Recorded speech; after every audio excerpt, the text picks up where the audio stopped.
The friendship between 19-year-old Veronica DeLay and Eliza Peterson began years earlier, in high school.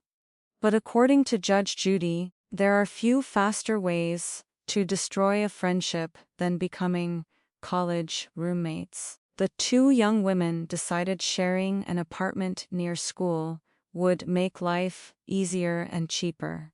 At first, the arrangement sounded simple: 2 bedrooms, 2 students, shared bills, shared responsibilities, but within months, the entire living situation collapsed into arguments, resentment, accusations, and emotional hostility that eventually dragged both of them into court. Veronica sued Elizabeth over unpaid cable bills and part of a costly apartment transfer fee after they mutually agreed ending the lease arrangement early. Elizabeth, however, insisted Veronica herself created the toxic environment that made the apartment unbearable to live in, and before the first few minutes of testimony were even finished, Judge Judy already looked exhausted by both of them. According to Veronica, both roommates signed the lease together in July before moving into the apartment complex. Veronica moved in immediately. Elizabeth moved in roughly 2 months later, once school officially began.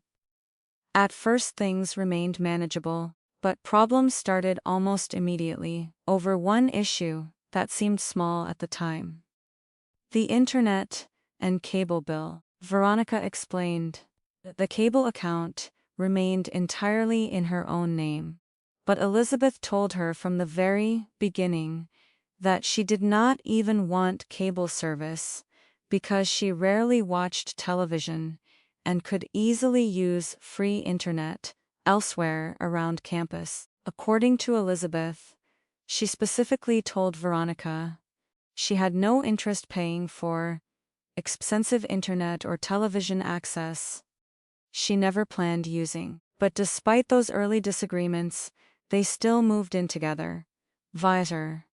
Judge Judy immediately noticed something important. Both young women already knew before living together that they were incompatible, and yet they ignored every warning sign. Elizabeth explained that before the semester even officially started, Veronica told her she was considering moving out and finding another roommate arrangement entirely. So Elizabeth attempted solving the problem herself. She searched for another potential roommate during the summer, hoping replacing Veronica would avoid future conflict. But according to Elizabeth, Veronica suddenly changed her mind at the last minute and decided staying in the apartment after all. At that point, Elizabeth said she felt trapped. School had already started, housing options were disappearing, and she had no realistic alternative. So she stayed. But according to Elizabeth, things became miserable very quickly. She claimed Veronica's boyfriend constantly stayed inside the apartment until it felt like having an unwanted third roommate living there full time. The apartment walls were thin. Arguments happened frequently, and Elizabeth claimed she eventually stopped feeling comfortable inside her own home. According to her testimony, she began avoiding the apartment entirely whenever possible. Sometimes she stayed with friends upstairs. Other times she locked herself inside her bedroom, avoiding Veronica and her boyfriend completely. Then came accusations that dramatically changed the atmosphere inside the courtroom. Elizabeth claimed Veronica and her boyfriend regularly used drugs inside the apartment. Judge Judy immediately looked up sharply. According to Elizabeth, she became terrified because she attended school on a full scholarship and feared getting caught in a situation involving illegal activity inside the apartment could destroy her academic future.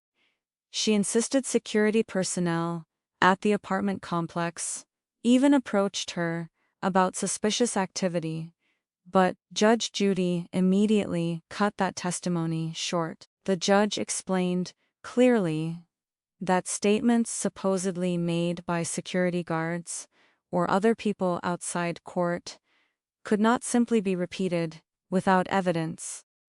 Still, emotional damage clearly remained real for Elizabeth. She explained she no longer felt safe, respected, or emotionally comfortable sharing the apartment, and eventually, both roommates reached the same conclusion. They needed separating immediately, so, instead of breaking the lease entirely and risking even larger financial consequences, both women signed a transfer agreement, allowing each of them moving into separate one-bedroom apartments inside the same complex. The transfer fee totaled more than $1,200. Veronica paid it up front. Now, she wanted Elizabeth responsible for half. Judge Judy turned directly toward Elizabeth. You were unhappy there? Yes. You wanted out? Yes. Then, why shouldn't you pay half the transfer fee? 1. Elizabeth tried explaining that by the time the transfer's agreement happened, she was barely living there anymore because the apartment had become emotionally unbearable. According to her, she already moved most of her belongings into a friend's apartment, upstairs, months earlier. At one point, her parents even discussed pulling her out entirely and making her commute to school from home instead of remaining near Veronica any longer. But Judge Judy was unmoved. According to the judge, emotional frustration does not erase financial responsibility. If both roommates benefited from the transfer agreement, then both roommates shared responsibility for the fee. Elizabeth's mother then entered the discussion emotionally, explaining how deeply concerned the family became watching their daughter miserable inside the apartment.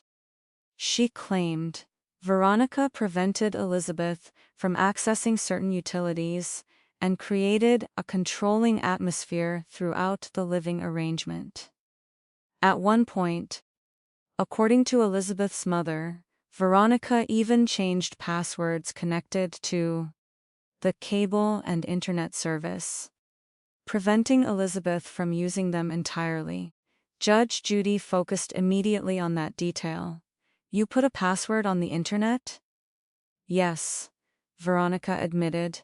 And did she have it? No. The courtroom became silent. That answer changed part of the case immediately.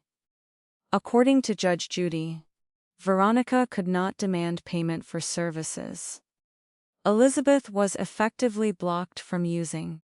Veronica tried defending herself by explaining the internet required password protection from the beginning. But Judge Judy interrupted again. The issue was simple. Elizabeth did not have access.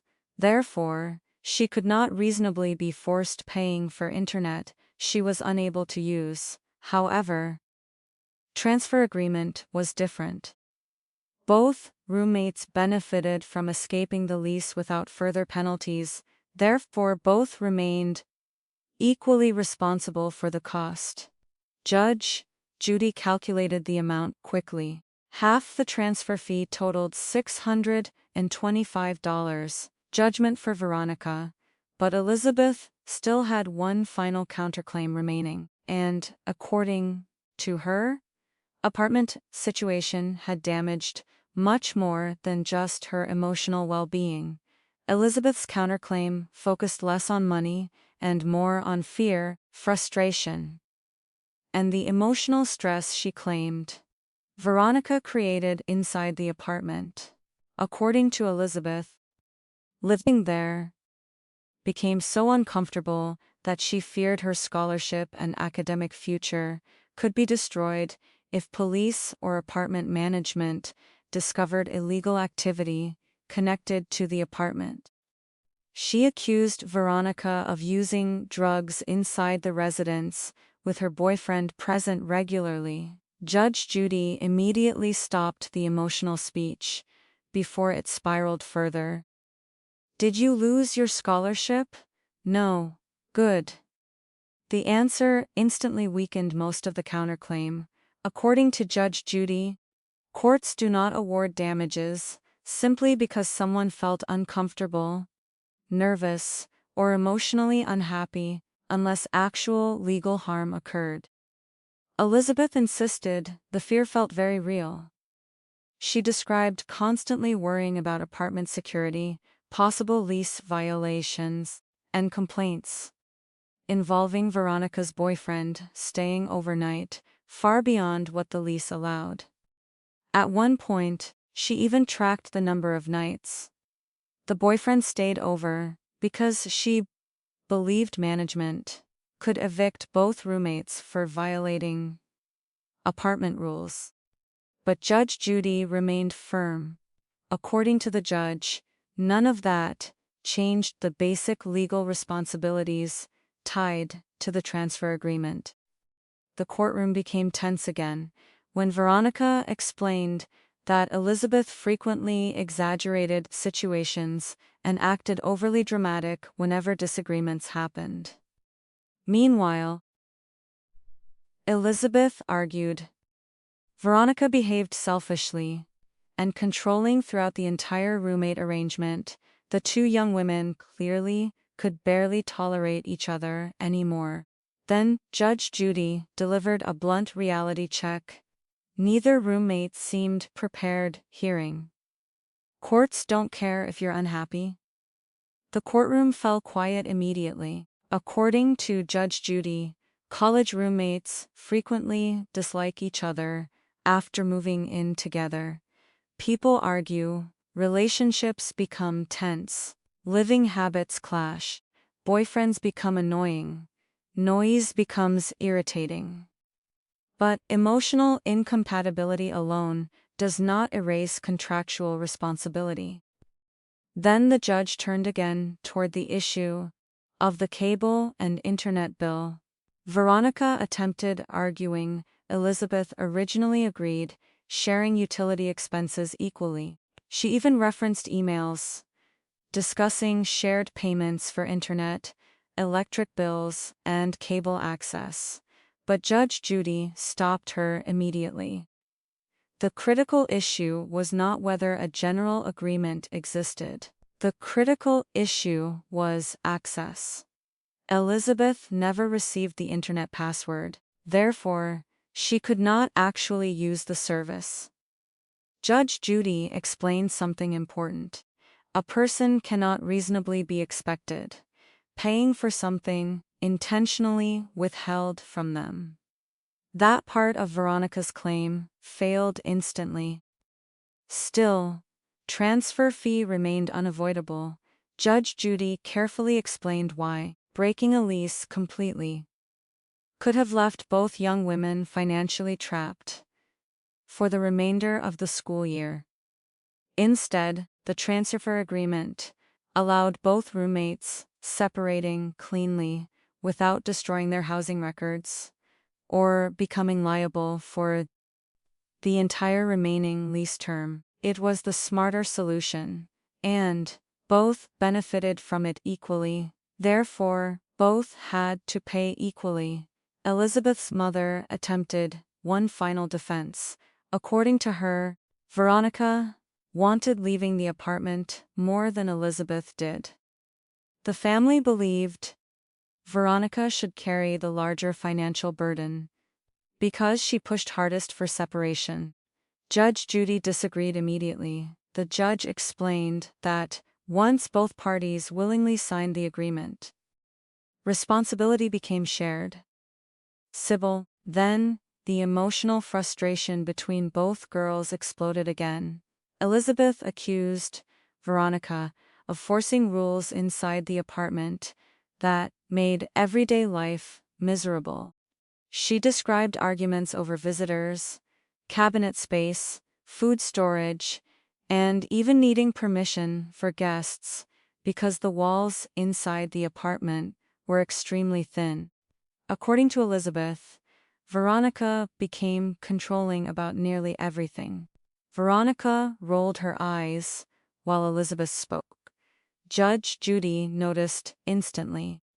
Then came one final observation from the judge that shifted the entire atmosphere. "You're acting like children." The courtroom became silent. According to Judge Judy, the entire dispute reflected what happens when emotionally immature people attempt living together.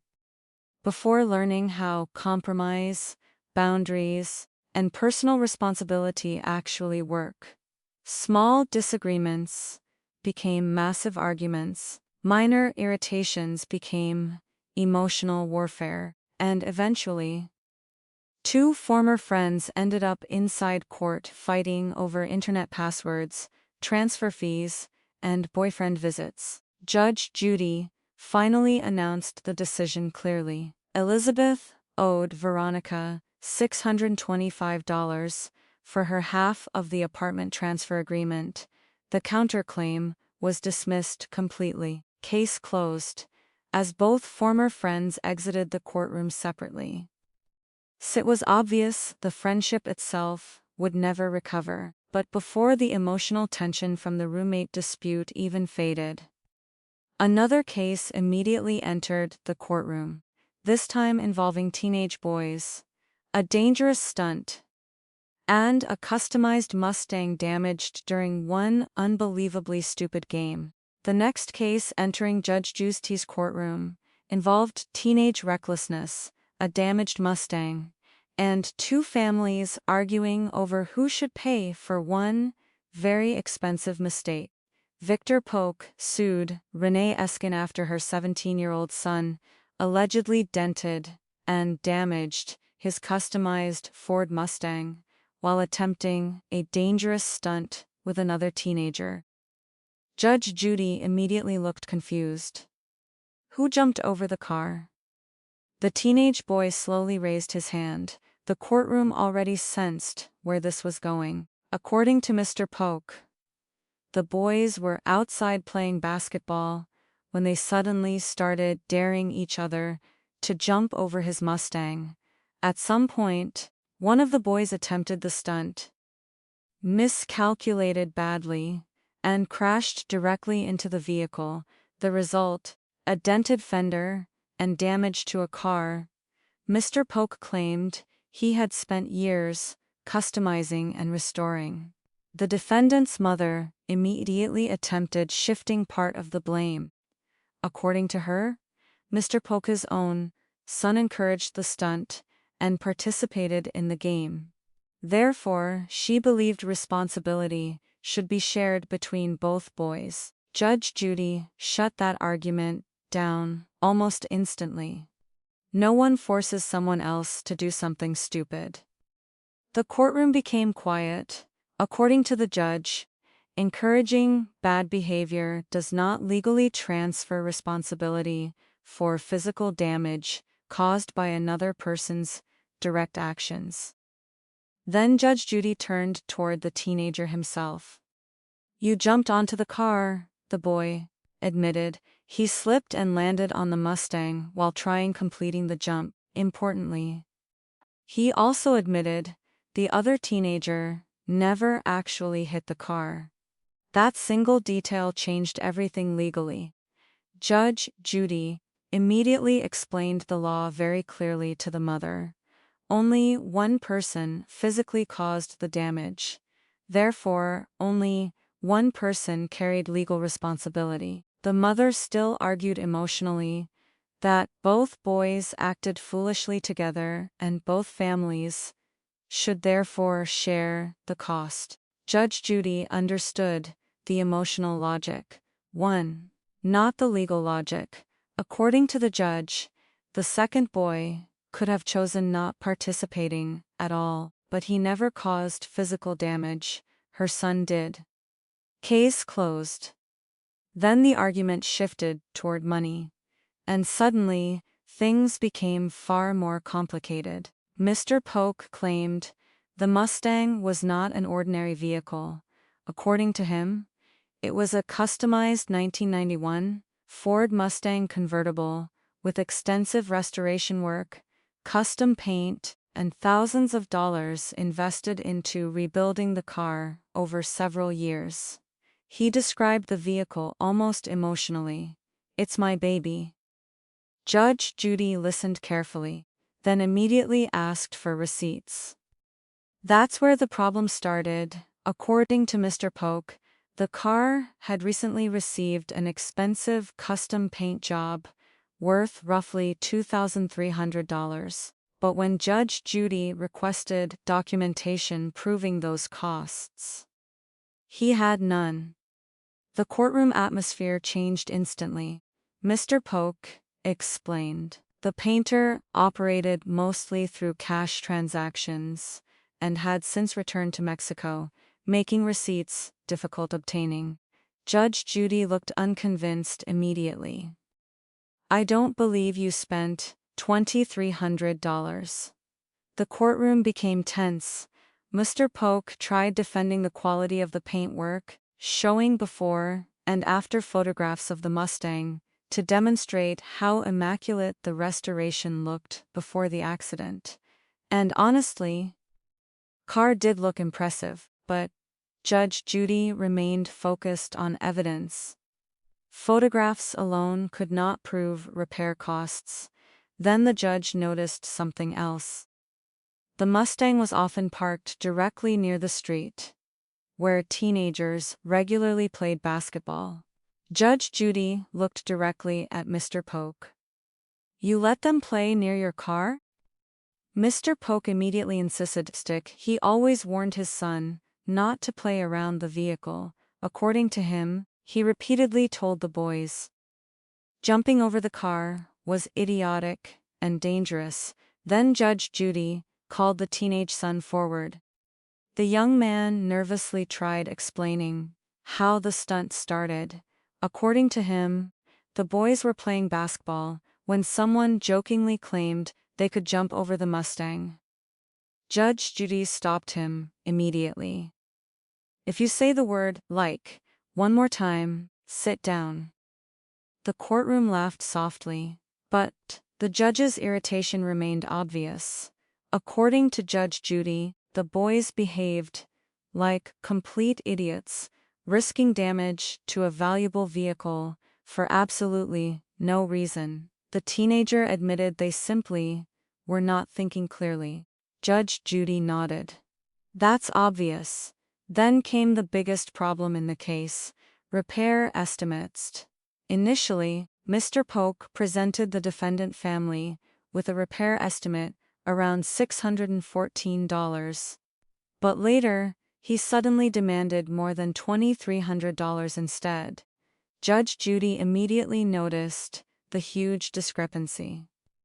How did it go from $600 to $2,300? Mr. Polk insisted the lower estimate only covered replacing the damaged fender itself, while the higher amount included repainting and blending the custom paint properly across surrounding sections of the vehicle. But Judge Judy remained skeptical. The first estimate clearly included paint labor already. The defendant's mother pointed that out immediately, and Judge Judy agreed. According to the judge, the plaintiff was now turning one damaged panel into a full expensive repainting project, unsupported by evidence. Mr. Polk became emotional again, insisting he invested years of time, effort, and money into restoring the Mustang properly. Judge Judy understood his frustration, but she also reminded him of something important. If the car mattered that much, allowing teenage boys to play basketball and perform stunts near it was terrible judgment. Finally, Judge Judy ruled the defendant family would pay for the actual proven repair amount shown in the original estimate, Sick, 614 byte 42. No more, no less. The mother looked relieved. Spurpokes still looked frustrated, but the judge had already made her position perfectly clear. Teenagers, acting like idiots, caused the damage. As the Mustang case ended, Judge Judy shook her head slowly, clearly still irritated by the unbelievable stupidity that caused the damage in the first place.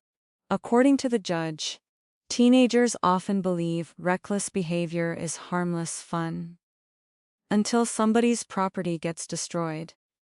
Then, suddenly everyone starts arguing about responsibility. The courtroom atmosphere softened slightly after the ruling, but Judge Judy still had one final message for both families. Parents must teach children consequences before courts are forced teaching them instead. The teenage boy quietly admitted he regretted the stunt completely. Mr. Pokey still looked protective over the Mustang, emotionally attached to every hour and dollar he invested restoring it, and despite the arguments over repair costs, everyone inside the courtroom seemed to agree on one thing: the entire situation never should have happened at all. Then Judge Judy briefly revisited something important from the earlier roommate case. According to the judge, many legal disputes involving young adults happen because people move into situations emotionally before understanding responsibilities financially. Roommates become enemies, friendships collapse, boyfriends and girlfriends complicate everything, and small problems grow into lawsuits because nobody knows how compromise actually works.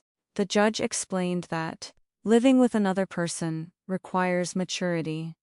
Most people do not yet fully have at 19 years old. Boundaries matter, communication matters, and emotional drama becomes expensive very quickly once contracts and leases are involved.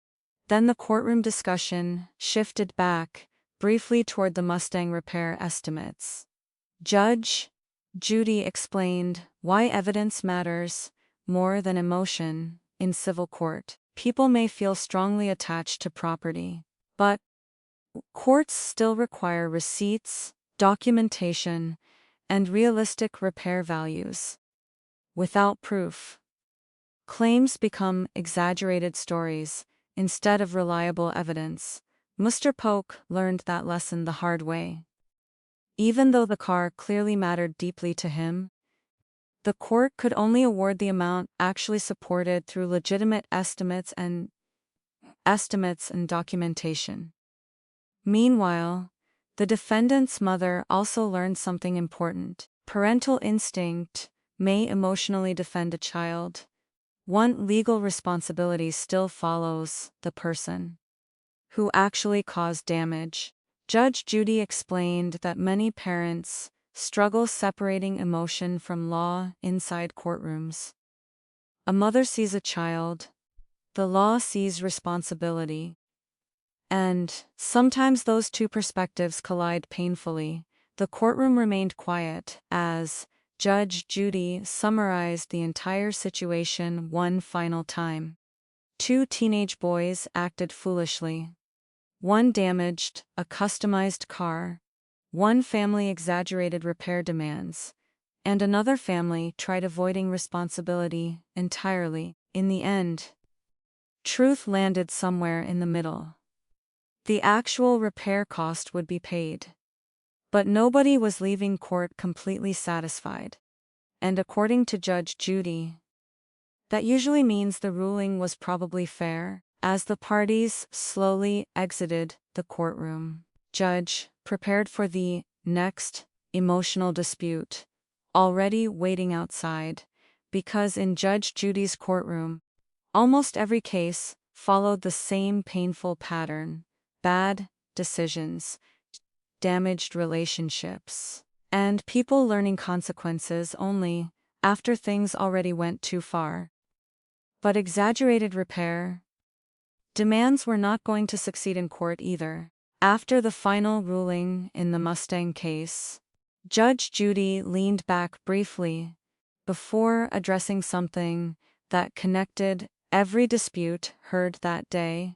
According to the judge, most people do not end up in court because of one single, terrible moment. They end up in court because small bad decisions keep stacking on top of each other until eventually somebody loses money, property, trust, or relationships. The roommate case showed emotional immaturity. The Mustang case showed reckless behavior. And both situations shared one common problem: people refusing thinking ahead before acting emotionally.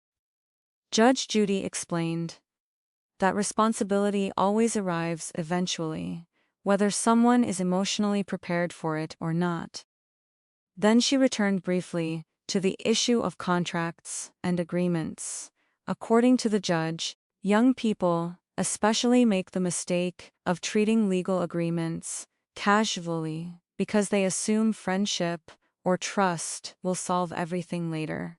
But once money, leases, vehicles, or damages become involved, feelings stop mattering nearly as much as proof.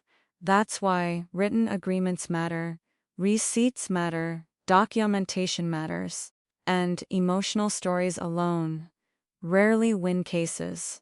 The courtroom remained quiet while Judge Judy summarized the lesson from the roommate dispute. Two college students entered an apartment, believing friendship alone would make living together easy. Instead, personality conflicts, relationships, privacy issues, and financial disagreements slowly destroyed the arrangement. Neither roommate truly trusted the other. Both became defensive, and eventually, they stopped behaving like friends entirely. According to Judge Judy, once people begin tracking visitors, passwords, cabinets, food, and sleeping arrangements, relationship is already collapsing. The transfer agreement simply became the final escape route. Then the judge shifted back toward the Mustang case one final time. Teenage boys daring each other around an expensive car. A father emotionally attached to a customized vehicle, a mother trying protecting her son from financial responsibility, and, underneath all of it, plain stupidity. Judge Judy openly admitted she had no sympathy for the reckless game itself. Jumping over a Mustang for entertainment was one of the dumbest things she had heard all week. Still, law remained simple. The person who physically caused the damage must pay for the actual proven repair cost. Nothing more, nothing less. The defendant's mother continued struggling emotionally with that outcome because she believed the boys shared equal blame morally. Judge Judy understood her frustration, but, according to the judge, morality and legal liability are not always identical. One teenager may encourage something foolish, but the person causing the actual physical damage still carries legal responsibility. That distinction matters. Then, Judge Judy addressed parents directly. According to her, one of the biggest mistakes parents make is protecting children from consequences. Instead of teaching accountability early, children who never face responsibility often grow into adults, constantly blaming everyone else for their own actions. The courtroom became still. The teenage boy who damaged the Mustang quietly stared downward while Judge Judy spoke. And for the first time since entering court, he actually looked embarrassed enough to understand the seriousness of what happened. Judge Judy nodded slightly. That embarrassment, according to her, was probably the most valuable lesson he would leave court with.